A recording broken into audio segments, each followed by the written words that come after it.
everyone, welcome back to our YouTube channel. This is Teacher Unlocked. Today is the 7th episode of our SMO Unlocked step-by-step solutions, and this is also the 3rd video of our geometry chapter. In the previous 2 videos, we mainly focused on the knowledge about the isosceles triangles, and today we will start new knowledge. So you can see, we have very cute picture here. These are some nesting door. Yes, and the problem we will solve today are just a problem named as a nesting door problem. So what's the nesting door problem be like and how to solve them? So let's learn this by our SMO question. So this is a question from the 2016 SMO Junior Round 1, question 26. The question said, the diagram shows a series of inscribed squares. The area of the largest outer square ABCD is 512. The first inner square A1, B1, C1, D1 has the information that AA1 is 1/4 AB, BB1 1/4 BC, CC1 1/4 CD, and DD1 1/4 DA. And the second inner square, the A2, B2, C2, D2 has the A1, A2 equals to 1/4 A1, B1, B1, B2 will be the 1/4 B1, C1, and so on. And the third inner square, which is the smallest in the diagram, is formed in a similar way. And we want to find the area of the smallest square, which is A3, B3, C3, D3. Oh, after reading this question, we find really comprehensive the question is. The question itself very long, and the diagram very complex. So how to solve this question? After we check the information we have, we will find the value we know is the area of the biggest square. And this is a square, so some students may say, oh teacher, can we make use of this square to find the length of the side? And if you try, you will find the length of the side of the ABCD will be a irrational number, which we haven't learned how to calculate. So it seems that directly use the length of the side here is not a way to solve this question. And we can find that the squares like A2, B2, C2, D2, A3, B3, C3, D3, how can we get these squares?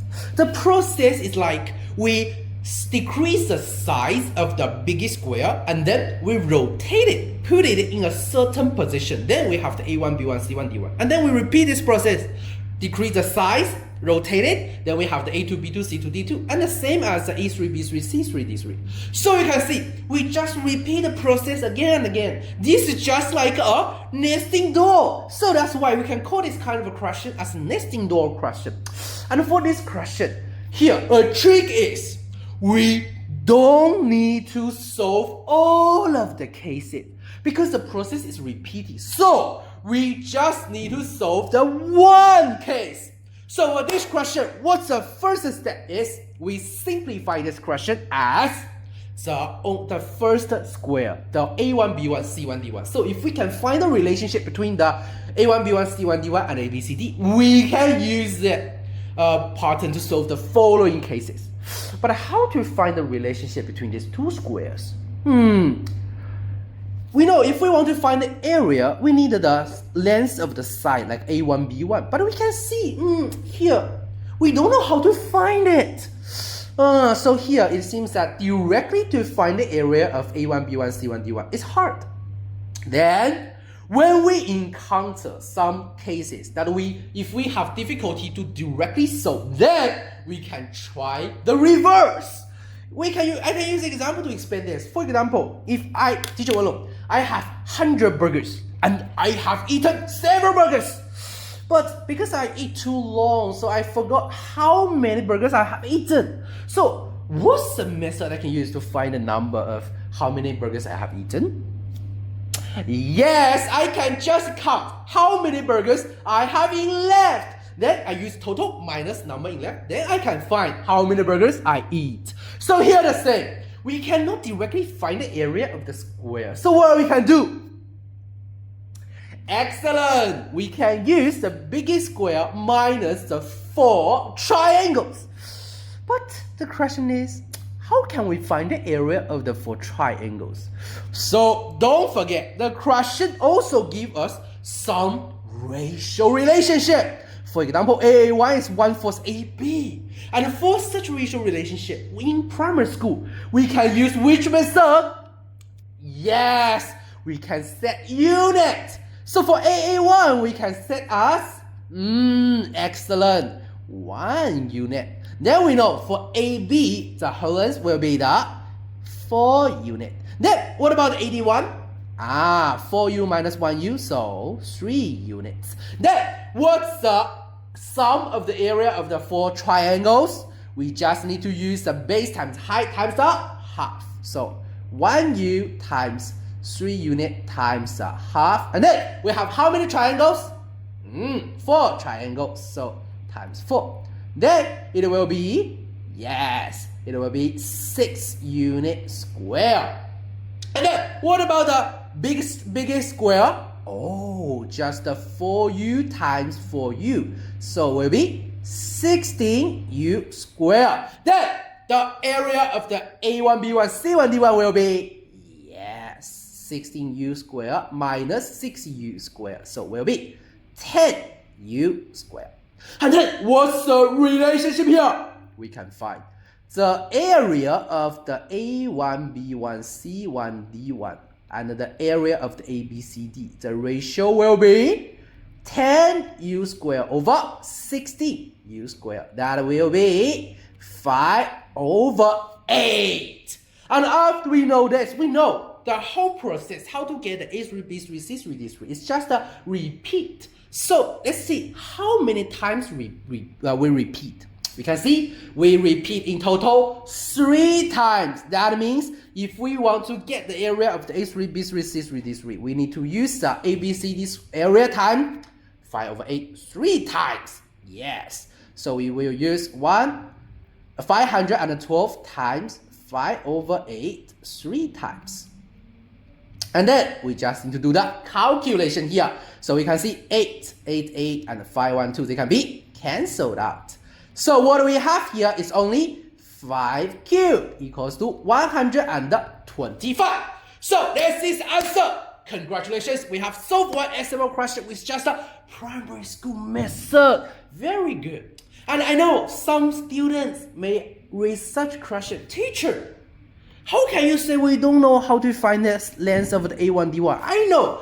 Yes, I know some students, they know another method. They can directly find the length of the A1, D1. And this is also we can use in the secondary school. This one is called the Pythagorean theorem. So this theorem means if we have a right triangle, then if this side is A, this side B, this side is C, then we will have a relationship is the A square plus B square will be the C square. So after we know the Pythagorean theorem, how to make use of this? In our question, we can find here we also have a right triangle. So for A1 D1, we know the A1 D1 square will be the AA1 square plus AD1 square, and we can use a unit because we have said it. So 1u square plus 3u square, and then we know this will be 1u square plus 9u square equals to 10u square. And no, we have no A1 D1 square is 10u square. Do we need to find the length of the A1 D1? No, because the area of the A1 B1 C1 D1 just be A1 D1 square. So now we have the area of the A1 B1 C1 D1, and then what's the relationship between the ABCD? Oh, we can find they are the same. So the A1 B1 C1 D1 and the ABCD still the 10u square over, because it's 4u, so 16u square equals to 5/8. So you can see, then we just need to repeat the process we have done. So here we have two methods to find the relationship between the squares. But the most important is for this kind of nesting door problems, when we encounter this, then we must keep in mind is we do not need to solve all of the repeated part. We just need to focus on one cases, and then we can make a conclusion of what we have learned today. So first is just for the nesting door problem. The most important is just for the repeated process. We just need to focus on one case. If we can solve one case, then we can use it to the following part. And then we also learn a technique is If we cannot directly solve something, then you can try the reverse. You can try the reverse. And then finally, is we can also learn a new thing. It's just the Pythagorean theorem, which is if we have a right triangle, the side like this, then we will have a squared plus b squared equals to c squared. So this is what we can learn today. And if you can't understand this, I prepare a practice for you to do. So if you solve this practice, if you have the answer, then you can directly share your answer in a comment, or you can share your answer in our S1 study group. So you can scan the QR code on the left side, then join our study group. And in our study group, we will share many secondary math guidance and some free materials. So if you don't want to miss this, you can scan the QR code and join the group. Or you can directly contact with me, so you can scan the QR code on the right side, contact with me directly.